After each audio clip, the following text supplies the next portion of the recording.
दख्खनचा राजा श्री ज्योतिबाच्या चैत्र पौर्णिमा यात्रेचा बुधवारी मुख्य दिवस होता आणि या निमित्तानं ज्योतिबा डोंगरावर ज्योतिबाच्या नावानं चांग भलच्या जयघोषात आणि गुलाल खोबऱ्याच्या उधळीने भक्तीचा महासागर उसळला।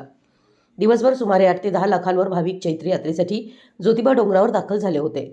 महाराष्ट्र, आंध्र, कर्नाटकसह देशभरातील लाखो भाविकांचं श्रद्धास्थान असलेल्या वाडी रत्नागिरी तालुका पन्हाळा येथील दख्खनचा राजा श्री ज्योतिबा देवाची चैत्र यात्रा बुधवारी ज्योतिबाच्या नावानं चांग भलच्या गजरात आणि लाखो भाविकांच्या उपस्थितीत मोठ्या उत्साहात पार पडली। दुपारच्या सुमारास पावसाला सुरुवात होऊन देखील भाविकांची डोंगरावर मोठी गर्दी होती। गगनचुंबी सासन काठ्यांचा भार खांद्यावर पेलताना हलगीच्या तालावर होणारं लयबद्ध नृत्य, गुलाल खोबऱ्याची उधळण, मानाच्या सासन काठ्यांचं पूजन, सायंकाळी यमायेचा विवाह, ज्योतिबा देवाची पालखी, देवाला सलामी देण्यासाठी वरुणराजाची हजेरी, एकीकडे गडगडाटात कोसळणाऱ्या पाऊसधारा आणि दुसरीकडे भक्तीचा महापूर असा हा अलौकिक सोहळा रंगला। मानाच्या सासनकाठीच्या पूजनानंतर मिरवणुकीला सुरुवात। चैत्र पौर्णिमेला दख्खनचा राजा श्री ज्योतिबा देवाची चैत्र यात्रा भरते। 3 दिवसांच्या या सोहळ्यात बुधवारी यात्रेचा मुख्य दिवस होता। दुपारी 12 वाजता पर्यटन मंत्री शंभूराज देसाई, जिल्हाधिकारी अमोल येडगे, जिल्हा परिषदेचे मुख्य कार्यकारी अधिकारी एस कार्तिकेयन, जिल्हा पोलीस प्रमुख योगेश कुमार गुप्ता यांच्या हस्ते पाडळीगावच्या पहिल्या व विहेच्या 2ऱ्या क्रमांकाच्या मानाच्या सासनकाठीचं पूजन होऊन मिरवणुकीला सुरुवात झाली। यावेळी पश्चिम महाराष्ट्र देवस्थान समितीचे सचिव शिवराज नायकवडे, पन्हाळ्याचे प्रांताधिकारी समीर शिंगटे, तहसीलदार माधवी शिंदे आदी उपस्थित होते। रात्रभर मंदिर दर्शनासाठी खुले।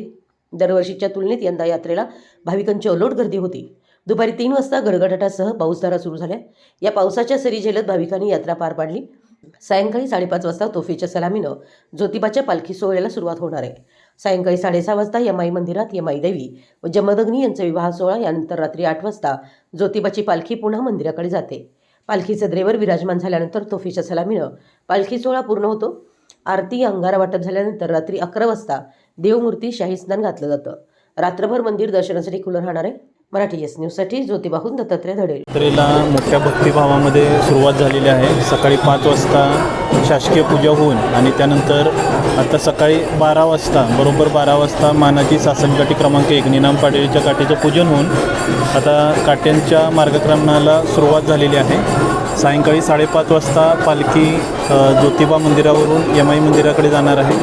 तर लाखो भाविक आता ज्योतिबा डोंगरावरती आहेत। प्रशासनाकडून पार्किंग सुविधा असेल, वैद्यकीय सुविधा असेल, या सर्व सुविधा सर्व अशासकीय संस्थांच्या मदतीने भाविकांना दिल्या जात आहेत आणि खूप मोठा उत्साह भाविकांमध्ये आपल्याला दिसतोय आणि मागच्या वर्षीपेक्षा जास्त गर्दी यावेळी यात्रेमध्ये आपल्याला दिसून येत आहे।